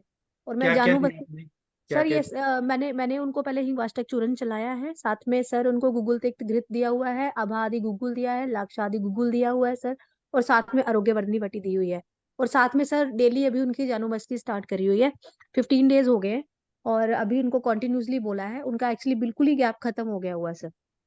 तो उनको वही बोला है मैंने, मिनिमम 4 4 महीने और मैक्सिमम आपको 1.5 साल लगेगा, क्योंकि इस इतनी जल्दी होगा नहीं, क्योंकि बिल्कुल ही खत्म हो चुका है सर। अच्छा, तो जानू बस्ती अभी दूसरी बस्ती तो मैंने स्टार्ट नहीं की है, मात्रा बस्ती, बट वो मैं अभी स्टार्ट कर लूंगी सर। जी सर। जी। मैंने आपसे केस डिस्कस किया था शायद 15 दिन हाँ, पहले की बात कितना है ना। कितना परसेंट फायदा हुआ मैम? सर अभी तो नहीं, अभी इसको 20-25 ही बोल रही है, क्योंकि बीच में ना उसको वायरल हो गया था, तो वो बीच में आई नहीं 2-3 दिन ना। ठीक है, तो लेकिन उतना फायदा किया ना आपने, दिया ना हाँ उनको, जी, हाँ जी, हाँ जी सर, ये थोड़ा कम है सा बच हुआ है। के। जी जी sir. Okay, thank you sir. कुछ यहाँ पे डॉक्टर लोग हैं पुणे में, वो 20-20 साल से इलाज करते हैं। जब तक दवाई चलता है तब तक फायदा होता है, नहीं तो वो मीटर चलते रहता है। आप आते रहो, ट्रीटमेंट लेते रहो। उससे तो अच्छा किया ना आपने मैम, तनिका मैम ने काफी अच्छा किया है। जी सर, अभी ट्राई कर रही हूँ सर, वो आपसे जो हो जाएगा। जो जो आपने बताया था ऐसा वही कर। सोचिए कि 100 एकड़ जमीन है, उसको हमें तर्पण करना है पूरा। तो वो स्नेहन पूरा होने तक वो, knock the door until door is not open, आपको करते रहना है, करते रहना है, करते रहना है। वो सर जो आपने बोला था ना, जब आपके वो टीयर हुआ था, तो आपने कितनी 400 बस्तियां ली थी ना सर, मैंने हाँ उसको हाँ बोला है कि अगर आपको मुझे हाँ लगा तो मैं डेली डेली बस्ती दूंगी। अभी दीपन पाचन करिए आप 15-20 दिन, फिर हाँ उसके बाद मैं फिर डेली की डेली बस्ती करूंगी सर। तो मैं हाँ। उसकी डेली की डेली ही बस्ती करूंगी जी सर। उनको बोलिए कि आपने इतना एक्सरसाइज किया, इतना एक्सरसाइज किया कि वहां का ग्रीसिंग जो है वो पूरा सुखा दिया है आपने। तो उसके लिए हमें बस्ती दे दे के उसको नया बनाना है, अच्छा मजबूत करना है। जैसे गाड़ी का ओवरऑलिंग सर्विसिंग करते हैं हम लोग, अगर जैसे साइकिल है उसमें तेल डालते हैं तो अच्छा चलता है। कोई भी मशीन में ऑयलिंग, इंजन ऑयल का क्या काम होता है कि वो सारे कल पुर्जे अच्छे से चले, वैसे हमें ऑयलिंग करना है आपके बॉडी को। बोलिए, नहीं जी तो सर। पूरा। मेरे केस में मतलब ओवर व्यायाम नहीं था, ज्यादा कसरत नहीं थी, लेकिन सर वो ओल्ड एज के लिए वायु वृद्धि हो गई है, और ओल्ड एज में उन्होंने वही चीज सर, रुक्ष चीजें खाई हुई हैं। और वो थोड़ा सा मिनोपॉजल थोड़ा सा फैक्टर भी था। तो वो चीजें सर इंक्लूड है मेरे में, उसने व्यायाम नहीं किया, लेकिन हाँ ये वायु थोड़ी सी ज्यादा बढ़ी हुई थी उसकी। जी सर। अच्छा, इनके केस में बड़ा है, हाँ। ठीक है ना, वो तो एज रिलेटेड है, वार्धक्य, तो उसमें भी स्नेहन की जरूरत है, यापन की जरूरत है। जी, बहुत अच्छा बताया आपने। और ये सूरज जी कुछ बोलना चाह रहे हैं, डॉक्टर सूरज जी। हाँ सर, मैं ये बोलना चाह रहा था, मतलब जो किडनी स्टोन रहता है, तो जी उसमें मतलब जमदाग्नि सर का मतलब लेक्चर में सुना था मतलब मैं कि अवपीड़न स्नेह है ना, जो घृतपान भोजन के पहले और भोजन के बाद में वो जी देना मतलब अच्छा रहता है। तो मतलब वरुण आदि कषाय का लेक्चर देख रहा था मैं आपका यूट्यूब का, जी तो उसमें मतलब वात कफत संप्राप्ति में मतलब वो अच्छा बताया था। तो जी सर वरुण आदि घृत का वरुण आदि कषाय देखा था, पर द्रव्य गुण के बुक में मतलब वरुण आदि घृत का भी मेंशन किया था कल्प के सेक्शन में। जी तो ये मतलब यूज कर सकते हैं क्या हम? 100% वरुणाधिकृत, गोक्षुराधिकृत, त्रिकंटकाधिकृत बहुत अच्छा काम करता है किडनी स्टोन में। और मूत्र कुच्छ या मतलब हाँ मूत्र व स्रोतस के और रिलेटेड डिसीज में हाँ कर सकते हैं। और मूत्र विरेचनीय गण मूत्र विरेचनीय गण। और मूत्र विरंजनीय गण, ये गण वाले द्रव्य तो सबसे बेस्ट होते हैं। किडनी स्टोन में ना सर? हाँ क्योंकि वो यूरिन अच्छे से निकालते हैं, यूरिन का कलर अच्छा कर देते हैं, तो ये देना अच्छा रहता है, रिजल्ट आता है उससे। Thank you sir. जी ठीक है। और कोई कुछ बोलना चाहते हैं बोल सकते हैं। जी सर सर, बोलो। एक एक स्टोरी सुनानी थी। ये जो हाँ मैंने आपसे लास्ट केस डिस्कस किया था सर, एक ये किडनी स्टोन वाला ही। तो हाँ सर उसको मुझे कुछ देने की जरूरत नहीं पड़ी। मैंने गोक्षुरादि गुगुल ही साथ में दीपन पाचन दिया और साथ में गोक्षुरादि गुगुल स्टार्ट किया था। जी और सर उसी के साथ उसका स्टोन निकल गया। और उसको सर जो इसके पेट पे डिस्टेंशन वगैरह थी और बैक एक थी ना सर, वो उसी के साथ ही सारा ठीक हो गया। मुझे अच्छा। मतलब ज्यादा चीजें देने के लिए पड़ी नहीं। फिर उसने सर अभी अपना आप ये सोचिए ना, अपान की दुष्टि थी पूरा, हाँ अपान जी, वायु सब जगह जाके पेन कर रहा था, डिस्टेंशन कर रहा था, जी जी जी। तो गोक्षुर ने अपान क्षेत्र पे पूरा काम किया पूरा।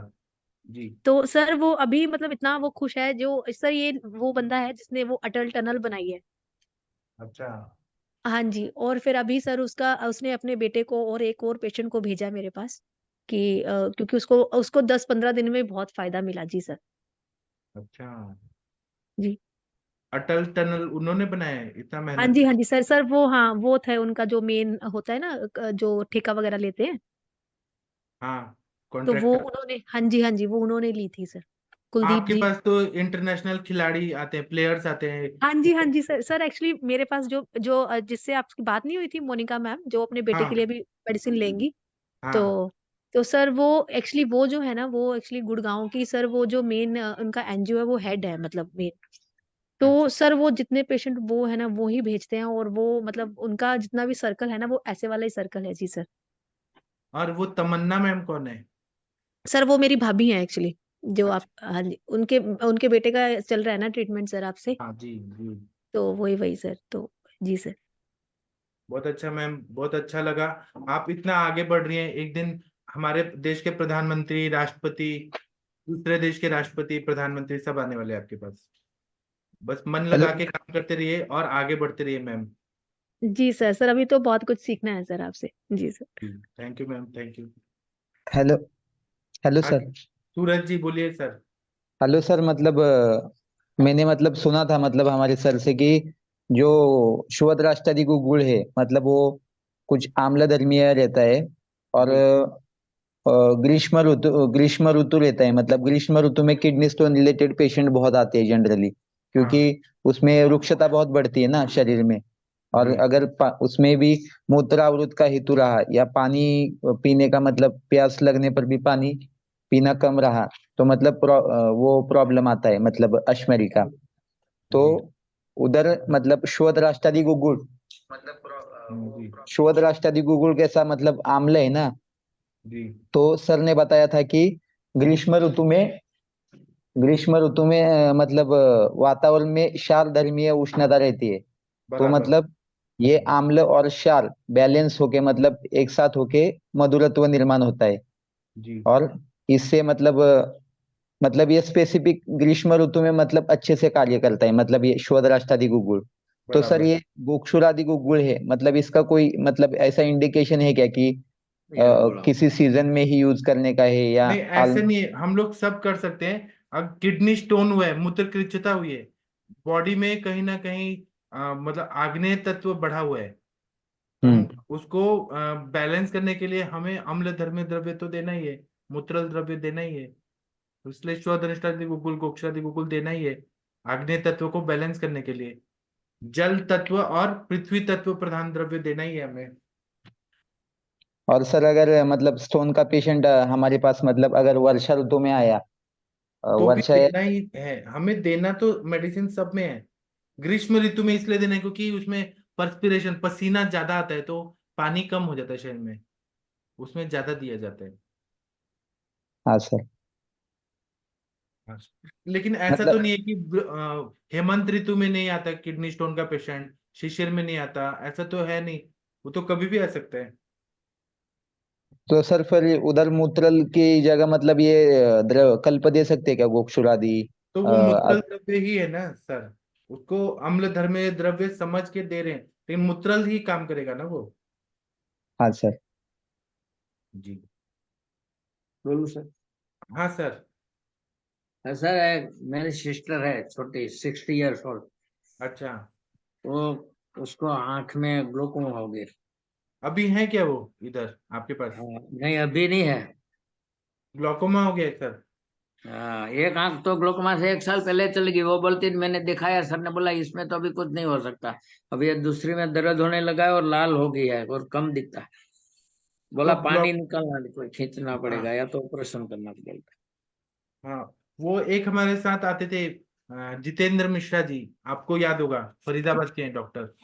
तो उन्होंने ग्लूकोमा के पेशेंट को क्या क्या दिया था, बृहद कषाय, सप्तामृत लौ, फिर उन्होंने नेत्र तर्पण किया था, फिर उन्होंने विरेचन कराया था, तो वो ठीक हो जाता है सर, उनके पेशेंट को दिखने लगा था। विरेचन कराना अच्छा है। फिर ग्लूकोमा है तो हम लोग पीत मूल्यादि कषाय, ऐसे तो मैं बहुत सारा बता सकता हूँ। मूत्रल द्रव्य हम लोग देते हैं, जैसे कि गोक्षरादि गुगुल, चंद्रप्रभा वटी, और आंखों पे काम करने वाली सारी दवाइयाँ, सूक्ष्म त्रिफला। और सर आप उनका रिपोर्ट भेजिए तो मैं आपको और अच्छे से बता पाऊंगा। हाँ मैंने आज आपको कंफर्म किया था मैं, लेकिन फिर बात नहीं हुई। हाँ, और वीना मैम कुछ बोलना चाहती हैं, अधिमंत की चिकित्सा। वीना मैम, आप वीना मैम अधिमंत की चिकित्सा पढ़ के कल बताइएगा हमें कि क्या देना चाहिए ग्लूकोमा में, या कोई और भी बताना चाहे बता सकता है, लेकिन ज्यादातर यही सब दवाइयां देते हैं हम लोग। ठीक है सर, आप रिपोर्ट भेजिए तो मैं अधिमंत का ग्लूकोमा का चिकित्सा और अच्छे से बताऊंगा। हाँ जी। Thank you. और कोई कुछ बोलना चाहते हैं? Doctor Gangwar sir, doctor Hanumant Rai ji, Harish Batra ji. नहीं ये वो जो उपमा बताया वाला तो लप करते तो यार। ठीक है, डॉक्टर हनुमंत राय जी बताइए सर, कुछ पेशेंट का जी बताइए। सर, प्रणाम सर। वो हाइट वाले पेशेंट का कितना और हाइट बढ़ा है सर? सर अभी बात नहीं हुई मेरी, अच्छा। जी सर। करूंगा सर। सर लेकिन सर आपको ध्यान हो सर, एक पेशेंट लाए थे ये प्लास्टिक एनीमिया का, हाँ। शार्दुल करके पेशेंट का नाम है। जी। तो काफी उनको रिलीफ हुआ, पर बहुत दिनों बाद आज उनके फादर आए थे सर मिलने। जी। तो उनने बताया कि हमारे बेटे की दवाइयां जो एलोपैथी की थी वो बहुत कम हो गई हैं, हाँ। और HBO ये सब अच्छा है सर। उसमें आपने बहुत सारे वो बताए थे सर, लोहे लोहे वाले जो पुनर्वा मंडू और ये पंचामृत लोहे, जी।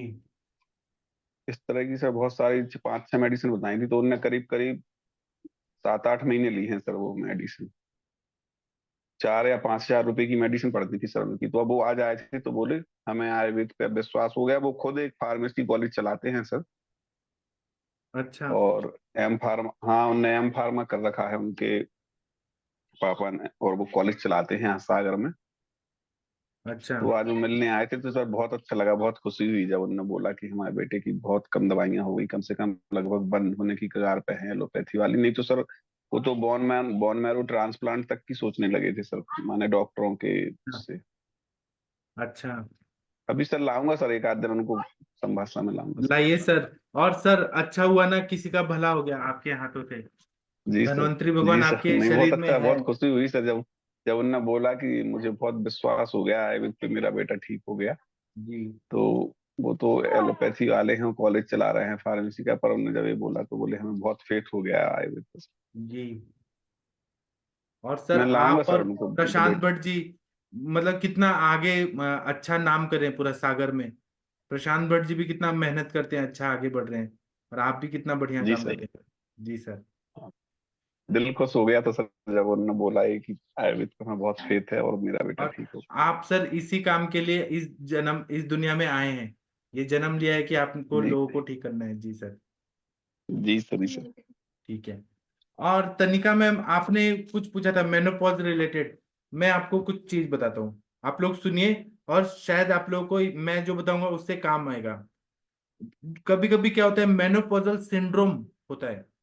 तो स्त्रियों में जब भी माहवारी शुरू होती है, रजस्राव शुरू होता है, तो 10 से 14 साल के बीच में आजकल हो रहा है, 10 साल से या 14 साल तक हो जाता है। तो ये मासिक स्राव जो रहता है ये 30 साल से 35 साल तक नियमित रूप से होता है। 35 साल के बाद तो आजकल मेनोपॉजल सिम्टम आ रहे हैं या प्री मेनोपॉजल सिम्टम्स हो रहे हैं। तो ये क्या होता है, स्वभाव से या खान पान की वजह से या निसर्ग नियम से ये रजस्राव पूर्ण तरह बंद हो जाता है। आजकल के हिसाब से देखें तो रजब निवृत्ति का उम्र क्या है, 40 से 45, 40 या 50 साल। 50 साल, या ग्रंथों में 55 साल बोला है, 55 ईयर्स। आजकल 40-50 साल में रजो निवृत्ति हो जाती है, मेनोपॉज हो जाता है। और कुछ स्त्रियों में 2-3 साल पहले होता है या बाद में हो सकता है। और इसमें स्त्री बीज का निर्माण कार्य ये सबसे इंपॉर्टेंट होता है। जब भी रजस्राव हो रहा है तो मतलब मेंस्ट्रुएशन आ रहा है, मतलब स्त्री बीज का निर्माण हो रहा है। लेकिन जब ये होता है अनओव्युलेटरी साइकिल आ रहा है, साइकिल, तो उसमें फॉलिकुलर एक्टिविटी होती है, वो लॉस हो जाती है। तो इसमें जब मेनोपॉज आ रहा है या प्री मेनोपॉजल टाइम हो रहा है, तो शरीर में कुछ ना कुछ अंतर होते हैं, हार्मोनल इम्बैलेंस होने लगते हैं। तो इसके वजह से पूरे बॉडी में दाह होना, हॉट फ्लशेस होना, सर्वांग दाह होना, योनि दाह होना, सदाह मूत्र प्रवृत्ति, बर्निंग मिक्चुरेशन होता है, या फिर मूत्र विसर्जन शक्ति का नियंत्रण का क्षय होना, मतलब यूरिन कंट्रोल नहीं होना या हानि होना, ऐसा होता है। या मूड स्विंग बहुत ज्यादा होना, स्वभावतः क्रोधी स्वभाव होना, चिंताग्रस्त होना, बेचैनी, एंग्जाइटी बहुत ज्यादा बढ़ जाती है। उसी तरह से बोन्स में ऑस्टियोपोरोसिस होने लगता है, स्किन की प्रॉब्लम होती है, इश्चेमिक हार्ट डिजीज होता है, इश्चीमिया मतलब अच्छा ब्लड और ऑक्सीजन नहीं मिल रहा है, ये हो जाता है। तो प्री मेनोपॉजल टाइम में या मेनोपॉजल के पहले रजब प्रवृत्ति अनियमित होती है, किसी को ज्यादा ब्लीडिंग होने लगती है, किसी को कम होने लगती है, या कभी इरेगुलर साइकिल होने लगते हैं इस तरह, या रजस्राव बहुत कम होने लगता है, या कंटिन्यू बहुत दिन तक होते हैं, जैसे तनिका मैम के पेशेंट को कंटिन्यू हो रहे थे। तो शारीरिक और मानसिक शरीर में चेंजेस होने लगते हैं, तो रोगी सह नहीं पाते हैं या बेचैन होते हैं। उसकी तीव्रता कभी ज्यादा होती है सिम्टम्स की, कभी पेशेंट सह लेता है, तो और कभी कभी बताते नहीं है वो पेशेंट। तो इसमें अगर हमने कुछ चिकित्सा दिया तो ये बैलेंस हो जाता है, ये सर्वसामान्य नियम है। अगर वो सिवियरिटी बहुत ज्यादा है तो हमें लाक्षणिक चिकित्सा करना है। जैसे हैवी मेंसेस आ रहे हैं और कंटिन्यू आ रहे हैं, मेट्रोरेजिया मेनोरेजिया बीच बीच में आ जा रहे हैं, जल्दी जल्दी आ रहे हैं, या कंटिन्यू कभी 8-8 दिन तक, 20-20 दिन तक, 1-1 महीना, 3-3 महीना कंटिन्यू आता है, तो हमें हेतुओं को ध्यान में रखना चाहिए। और हमें नाकेशर चूर्ण 1 ग्राम, फिटकरी 250 मिलीग्राम, बोलभद्रस 250 मिलीग्राम सुबह शाम देना है। अगर मनोदैन्य अवस्था है तो मन पे काम करने वाली, जैसे कि मानस मित्र गुटिका, स्मृति सागर रस, ब्राह्मी बटी, स्वर्ण सारस्वतारिष्ट, ब्राह्मी घृत, ब्राह्मी प्राश, ऐसे बहुत सारे मन पे, यष्टि मधु का घृत, जो मन पे काम करे वो। और नस्य में संज्ञा स्थापन गण के द्रव्य या मेद्य द्रव्य, जैसे शीरबला तेल, वो शमन का काम करता है। इसी तरह से हम वचा तेल, फिर ज्योतिषमती तेल, ब्राह्मी तेल, ब्राह्मी घृत, इन सब का प्रयोग करें। शिरोधारा करें तो एंजाइटी डिसऑर्डर कम होता है। पादाभ्यंग करें। इसी तरह से जटामानसी मन पे अच्छा काम करता है। पारसी की अवानी, आमलकी, ज्योतिषमती, अकरकरा, जातिफल, सर्पगंधा, ये सब मनोवस्त्रोतस पे काम करने वाली दवाइयां हैं। इसी तरह से अहिफेन का बीज, खसखस जो रहता है, उसका भी प्रयोग करें तो मन पे अच्छा काम करता है। रजो निवृत्ति जब हो रही है मेनोपॉजल टाइम, तो उनको कोई तकलीफ ना हो, इसलिए कुछ थोड़ा सा हमें बल्य और बृहणीय देना है, जैसे अश्वगंधा अवलेह, अश्वगंधा पाक, अश्वगंधा रिष्ट, ऐसे अश्वगंधा देंगे तो स्ट्रेंथ रहती है। या हमारे सर बताते हैं कि वृक्ष योग जो है हमारा सर के फॉर्मूला बुक में, जिसमें मुसली है, अश्वगंधा है, शतावरी है, गोक्षुर है, शुंठी है, ये सब जो बल देने वाली है, शुक्र धातु को अच्छा करती है। शरीर स्त्रियों में भी शुक्र रहता है जो बल देता है, तो शुक्र रहना बहुत जरूरी है। तो ये देना, या जीवने गण के द्रव्य जैसे जीवक, ऋषभक, मेधा, महामेधा, काकोली, शिर काकोली, मुद्गपर्णी, माछपर्णी, जीवंती, यष्टि, मधु, ये देने से बहुत अच्छा फायदा होता है। और हमारे सर बताते हैं कि फल घृत का सेवन कंटिन्यू कराना चाहिए 4-5 साल तक। च्यवन प्राशाव लेह दें, बस्ती जो है मात्रा बस्ती कंटिन्यू 3-4 साल लें, तो इससे शरीर अच्छा हो जाता है, मेनोपॉजल सिम्टम सब ठीक हो जाते हैं। अश्वगंधा चूर्ण को 1 ग्राम दिन में 2 बार दूध के साथ या अश्वगंधा रिष्ट के साथ या खाने के बाद पानी के साथ दें। शतावरी कल्प दें। शतावरी अश्वगंधा तो है, ये मेनोपॉजल टाइम में बहुत जरूरी रहता है। और रसायन देना बहुत जरूरी रहता है। अब जैसे हम लोग सर्व सामान्य रसायन क्यों देते हैं कि वार्धक्य न है, तो स्त्रियों में मेनोपॉज हो रहा है, मतलब कहीं ना कहीं वो वार्धक्यता आ रही है, तो वो हार्मोन्स को बैलेंस करता है और वो आयु को बढ़ाता है। अब आप लोग कुछ बोलना चाहते हैं, बोल सकते हैं। हेलो 2 साल पहले, हेलो, बोल सकती हूँ सर? हाँ हाँ बोलिए मैम। 2 साल पहले मैंने कालिदास यूनिवर्सिटी से योग शास्त्र में मास्टर किया सर। वाह तो वाह, जी बहुत अच्छा है। वहाँ उस टाइम मैंने मेनोपॉज में जो लक्षण आते हैं, तो कुछ योग यानी आसन, प्राणायाम और हाँ, सूक्ष्म व्यायाम, प्राणायाम और भ्रामरी प्राणायाम, इस पर, और बस्ती, मात्रा बस्ती और अभ्यंग, ऐसा विषय पेपर के लिए लिया था सर। जी 50 फीमेल पे मैंने मात्रा बस्ती और स्नेहन दिया। जी 50 लेडीज को मैंने तिल तेल का, सिर्फ मूर्छित तिल तेल का मात्रा बस्ती दे दिया और अच्छा रिजल्ट मेनोपॉज में आता है सर, बस्ती का। बहुत अच्छा बताया आपने मैम, बहुत अच्छा बताया। Thank you. जी और किसी को कुछ बताना है बता सकते हैं। शशि मैम कुछ बोलना है, बोलिए ma'am. Doctor Shashi Tiwari ma'am कुछ बोलना चाहती हैं। हाँ जी सर, हेलो जैसे इसमें मैम ने योगासन का बात किया, तो जितने भी पेल्विक डिसऑर्डर्स होते हैं या गायनिक प्रॉब्लम होते हैं उसमें 4 आसन तो करते ही हैं मेनली। सबसे पहले सर्वांगासन, फिर हलासन, फिर पश्चिमोत्तासन, फिर उष्ट्रासन, ये सारा सीक्वेंस रहता है। और अगर मेनोपॉजल एज में फ्लो वगैरह की प्रॉब्लम आ रही है तो इंद्रबस्ती मर्म वगैरह स्टिमुलेशन से उससे बहुत बढ़िया काम करेगा। सिर के जितने मर्म है, चाहे अधिपति है, सीमेंट है, सारे हैं, उन सारे मर्मों को स्टिमुलेट करने से भी काफी अच्छा रिजल्ट आता है। तो हेड के मर्म तो करने ही, क्योंकि वो हमारे स्ट्रेस लेवल पर काम करते हैं। और सबसे बड़ी बात है कि मेनोपॉजल एज में चूंकि हार्मोनल चेंजेस हो रहे हैं, या कह सकते हैं कि बॉडी के अंदर कुछ अलग सा बदलाव हो रहा है, तो इस वक्त जो खान पान है वो बहुत सुपाच्य होना चाहिए और वात शामक आहार लेना चाहिए, क्योंकि अपने आप बोलते भी ना, प्रौढ़ावस्था में वात की वृद्धि होती है। तो जो भी मेनोपॉजल तकलीफ आजकल के लोगों को सिर्फ इसी वजह से हो रहा है क्योंकि उनका फिजिकल वर्क तो है नहीं। तो क्योंकि व्यायाम जो होता है दोषों का क्षय करता है और अग्नि की वृद्धि करती है।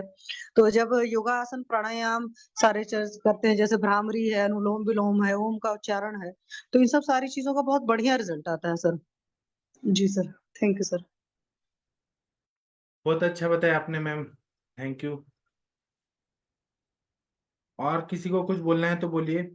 हेलो सर, मतलब इस बात से मतलब मेरे को भी एक केस याद आई थी। जी मतलब एक वैद्य जी ने शेयर की थी। मतलब इतना डिटेल नहीं मालूम, पर क्षयात्मक संप्राप्ति थी उस केस में। जी और पीरियड्स मतलब 7-7 8-8 महीने नहीं आ रहे थे। जी तो जनरली उधर मतलब क्या बोला था कि स्टार्टिंग में रसपाचक, रक्तपाचक बहुत यूज किए जाते हैं इस केस में जनरली। मतलब बहुत सारे वैद्य, नए नए वैद्य मतलब ये यूज करते हैं। पर जी यही केस मतलब हमारे सर से भी मैंने डिस्कस की थी। पर उतना मतलब स्ट्रेस फैक्टर भी था इस केस में। जो जी अभिषयात्मक केस बताई, जो 7-7 8-8 महीने मतलब पीरियड्स ही नहीं आ रहे थे, तब जी हमारे सर ने क्या बोला था कि रसपाचक या रक्तपाचक में है ना कुछ तो पटोल है, तो जी पटोल, पटोल है। हाँ हाँ तो पटोल स्निग्ध और उष्ण है। जी और द्रव्य गुण के बुक में देखा था मैंने, पर द्रव्य गुण के बुक में रुक्ष लिखा था, पर हमारे सर ने बताया कि वो वृक्ष है। मतलब द्रव्य गुण के बुक में अगर लिखा भी है रुक्ष है, पर शास्त्र के हिसाब से वो वृक्ष है, मतलब वो सब धातुओं का स्निग्धत्व बढ़ाता है। तो हमारे सर ने क्या बोला कि अगर हमको मतलब मालूम है कि वात की वजह से उधर अवरोध निर्माण हुआ है, मतलब पीरियड्स नहीं आ रहे, तो जी सब रक्तपाचक या रसपाचक मत यूज करो। जो जी शीत है, नहीं, जो जो उष्ण है और स्निग्ध है वही यूज करो। उससे भी मतलब अच्छा रिजल्ट आएगा। क्योंकि कभी कभी हम क्या करते हैं कि मतलब कभी कभी कैसा होता है कि कुछ कुछ वैद्य सभी यूज करते हैं, मतलब शीत स्निग्ध वाले भी यूज करते हैं। पर अगर हमको मालूम है कि वातज संप्राप्ति है, तो उसमें अगर स्पेसिफिक मतलब पटोल भी यूज किया एक ही, तो अच्छे रिजल्ट आते हैं। जी सही बताया आपने। सर इसमें कुष्मांड अवलेह, इसका भी मतलब ये उन वैद्य का मतलब था कि इसमें कुष्मांड अवलेह का भी अच्छा यूज किया जा सकता है। इसका मतलब मेरे को मालूम नहीं, पर आगरे का पेठा का भी उल्लेख किया था उन्होंने। बहुत बढ़िया। ठीक है, और किसी को कुछ बताना है बताइए, नहीं तो ऐसे टाइम हो गया है, अभी मैं सेशन बंद करता हूँ। अब हम सुबह मिलेंगे। ठीक है, थैंक यू, प्रणाम, गुड नाइट, शुभ रात्रि। सब लोग खा पी के सो जाइए। थैंक यू, सभी को प्रणाम। प्रणाम सर।